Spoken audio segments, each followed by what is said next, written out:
बिहार के अंदर 7वें चरण बहाली प्रक्रिया, कई मायने में इससे जो जुड़े हुए लोग हैं वो काफ़ी ज़्यादा चिंतित हैं कि ये बहाली प्रक्रिया कब शुरू होगी, और अगर डिले गवर्नमेंट कर रही है तो इतना डिले क्यों कर रही है।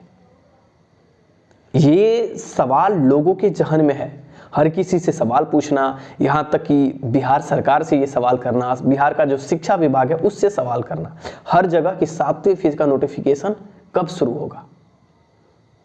लेकिन कुछ वर्ग ऐसा भी है जो इसको मतलब आपकी परेशानी को न समझते हुए मजाक समझता है।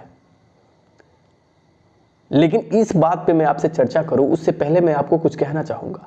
7वें चरण में प्राइमरी से लेकर के 10+2 में जो टीचरों की वैकेंसी होगी, उनको जानना चाहिए कि जिस टीचर को आप मतलब टीचर का जो प्रोफेशन आप चूज किए हैं वो टीचर बनने से पहले इसकी स्थिति क्या है। अभी आप जानते हैं कि बिहार के अंदर 6ठे फेज में बहाली प्रक्रिया हुई है। 6ठे फेज में प्राइमरी के जो टीचर हैं उनको 20,000 के समथिंग मिलता है।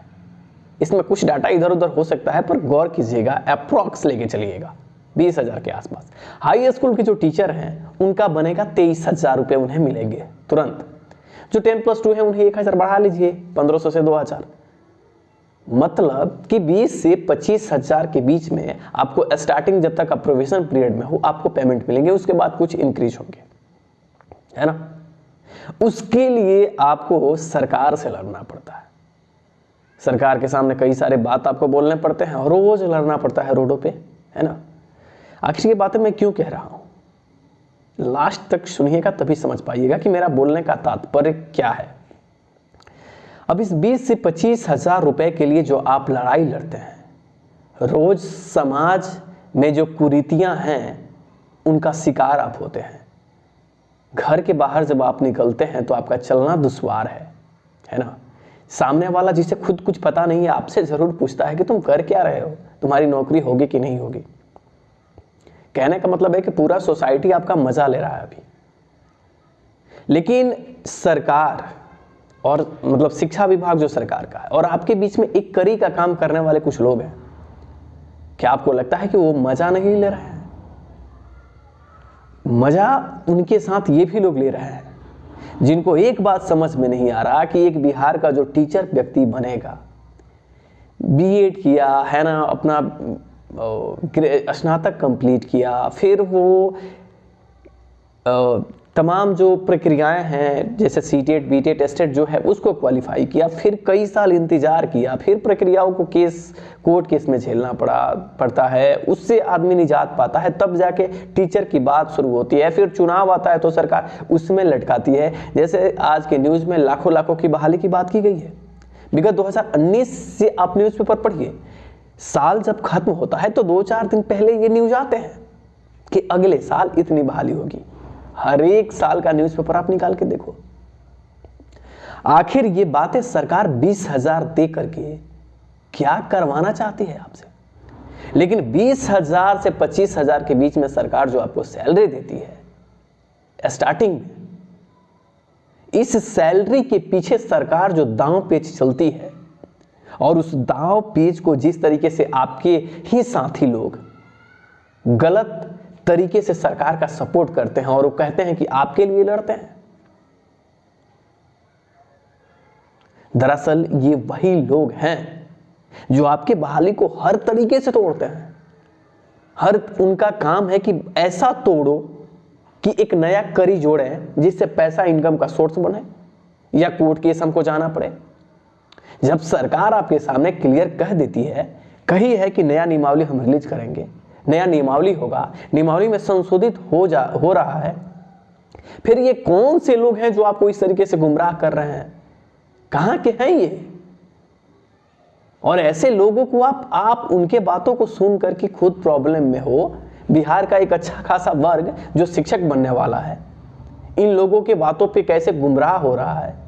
20 से 25,000 की आपकी सैलरी होगी, इस सैलरी के लिए सरकार आपको नचा रही है। सरकार के साथ साथ आपको ये लोग नचा रहे हैं जो आपसे झूठा वादा करते हैं और आपके सामने आकर के गलत सलत बयान देते हैं। ये मूर्ख लोग ये भी नहीं समझते कि एक कैंडिडेट को 20 से 25 हज़ार सैलरी मिलेगी, लेकिन उसके लिए हम क्या कर रहे हैं? लोगों के जज्बात के साथ खेल रहे हैं। बिहार के अंदर ये जो तमाम अभ्यर्थी हैं जो शिक्षक बनने वाले हैं, ये अभ्यर्थी जब रोड पे निकलते हैं, सोसाइटी में निकलते हैं, तो ऐसा कोई दिन नहीं है जिस दिन उनको जलील ना होना पड़ता हो, महज 20 से 25 हज़ार रुपए के लिए। और सरकार शिक्षक बहाली को एक धंधा बना के रखी है। बिहार में मैं एक बात बता दूं, बिहार में क्या अब तो ये मतलब ट्रेंड चला है पूरे कंट्री का, मतलब हमारे देश का, पूरा कंट्री नहीं, हम बस अपना इंडिया का बात कर रहे हैं। हर एक स्टेट में आप देखिए बीटेक और बीएड एक ऐसा डिग्री है जो थोक के भाव में मिलता है। हाँ, थोक के भाव में मिलता है, और ये डिग्री बस खरीदो। कहां से खरीदोगे? जो लोग पॉलिटिक्स करते हैं उन्हीं के यहां से डिग्रियां तुम खरीदोगे, चाहे तुम बीटेक प्राइवेट से करो या चाहे तुम बीएड करो। और उनके धंधा को ये लोग, आपके संगठन के लोग उस धंधा को सपोर्ट करते हैं। 20,000 किसी भी एक एसटीटी, सीटीटी, बीटीटी कैंडिडेट को अगर रुपए मिलते भी हैं तो उससे उसका क्या भला होने वाला है?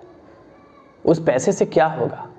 लेकिन उसको भी चैन से लोग लेने नहीं दे रहे हैं। ऐसे भी लोग हैं जो इतना होने के बावजूद भी बहाली प्रोसेस को नहीं होना देना चाहते हैं।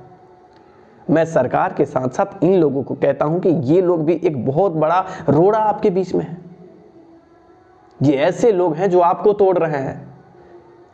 हर चीज साफ होने के बाद ये कौन सा वर्ग है जो कहता है कि एक और परीक्षा होगा? कहां से ये लोग अपना दिमाग लाता है? कहां से ये जानकारियां आती है उनके पास? किसको सुनाते हैं ये? बिहार के ये 7वें फेज में सम्मिलित होने वाले सभी लोगों को सुनाते हैं, और आप उनकी बातों को सुनते हो। कहां से वो लोग हैं जो ये कहते हैं कि 2020 का नियमावली बिहार में लागू होने जा रहा है, अब एकेडमिक पे फुली बहाली होगी, जबकि इसके उलट बिहार का शिक्षा विभाग कहता है कि एक नई नियमावली बनी है, नियमावली में संशोधन हो रहा है। ये सारी बातें कह के आपके सामने बहाली से ध्यान हटाया जाता है। बहाली से आपका ध्यान हटे, आपका ध्यान नियमावली पे जाए, आपका ध्यान एक परीक्षा पे जाए। ये ऐसे लोग हैं जो आपको तोड़ रहे हैं। जिम्मेदार आप नहीं हैं। आप ये भी सोचते हैं कि दूसरे के कंधे पे बंदूक रखें और चले, और फिर जो आपके सामने बताएगा बस उसे भला बुरा कहोगे। एक तो बोल नहीं सकते हो, तो गलत का साथ दे करके तुम अपने पैर पे कुल्हाड़ी मारते हो ना। अपने पैर पे कुल्हाड़ी मारना छोड़ो। ये कौन है ये लोग? ये ऐसे लोग हैं जो बिहार की बहाली प्रक्रिया को हमेशा बाधित किए हैं। इनका एक भी काम तुम देखना जिससे वो ये काम सही किए हो। उनके बारे में जानने के लिए उनका तुम इन मूर्खाधिराज लोगों को सही से समझो। ये कौन है? कौन सा स्टेटमेंट देते हैं? इनका स्टेटमेंट पॉलिटिक्स स्टेटमेंट होता है। इनसे गुमराह होना, इन्हें सुनना, इनको मतलब तवज्जो देना, अपने पैर पे कुल्हाड़ी मारना है। बिहार के शिक्षक बहाली प्रक्रिया में सरकार तो जिम्मेदार है ही, जो धंधा बना के रखी है बिहार में शिक्षक बहाली प्रक्रिया को। हाँ, धंधा है ये बिहार का शिक्षक बहाली प्रक्रिया, और इस धंधा को और ही सुपर धंधा बनाते हैं ये तुम्हारे बिहार के, तुम्हारे ही बीच से पैदा होने वाले ये लोग जो मूर्खों पे राज करते हैं, और मूर्खाधिराज का जो उनका क्राउन है वो पकड़ते हैं, है ना।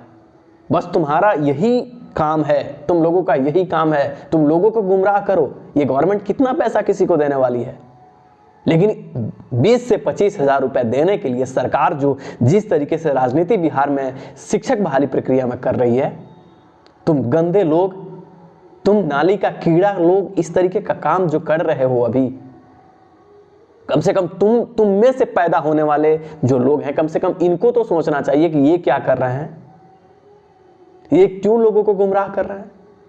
गुमराही के दौर से जिस तरीके से सारे अभ्यर्थी अभी गुजर रहे हैं, लोगों की जो परेशानियां है, इस परेशानियां को लोगों को समझना चाहिए। और शिक्षक बहाली प्रक्रिया को धंधा मत बनाओ। तुम लोग तो धंधा मत बनाओ, तुम्हारे एक मांग होने चाहिए। आखिर तुम्हें मैं कैसे मानूं कि तुम बहाली के सपोर्टर हो? मैं कैसे कहूं कि तुम बहाली चाहते हो जब तुम्हारी अपने ही स्टेटमेंट एक नहीं है? तुम कहना क्या चाहते हो? क्यों लोगों को तुम लोग गुमराह करते हो? जब तुम्हारे पास कंफर्म नहीं बता सकते कि एग्जाम होने वाला है, तो क्यों लोगों को मिस गाइड कर रहे हो तुम? क्यों कह रहे हो कि एग्जाम होने वाला है? मतलब कि इस तरीके का जो धंधा है ना, बहाली प्रक्रिया को बाधित करने में एक बड़ा फैक्टर है। राजनीति जो है ना, बिहार के स्कूलों में आज पढ़ाई नहीं राजनीति होती है। इसलिए आप बिहार के भावी टीचर बनने वाले हैं तो आप भी राजनीति कर रहे हैं, और राजनीति जो हो रहा है इसमें अपने सरगना को आप चूज कर रहे हैं। और मूर्खों के राज में मूर्खाधिराज, अगर राजा ना रहे तो रहेगा कौन? यही तो आपकी अच्छाइयाँ है ना। और बिहार के आप भावी टीचर बनने से पहले आप अपनी पढ़ाई, अपने एजुकेशन को छोड़ करके ये मूर्खों का राजा जो चुनने वाला काम है, ये तो आप जरूर सीख लिए हो। और आपकी यही नाकामी आपकी बहाली प्रक्रिया को बाधित कर रही है। सरकार बार बार अपना स्टैंड क्यों चेंज करती है, आपको पता है? नहीं पता है तो मैं बता रहा हूं।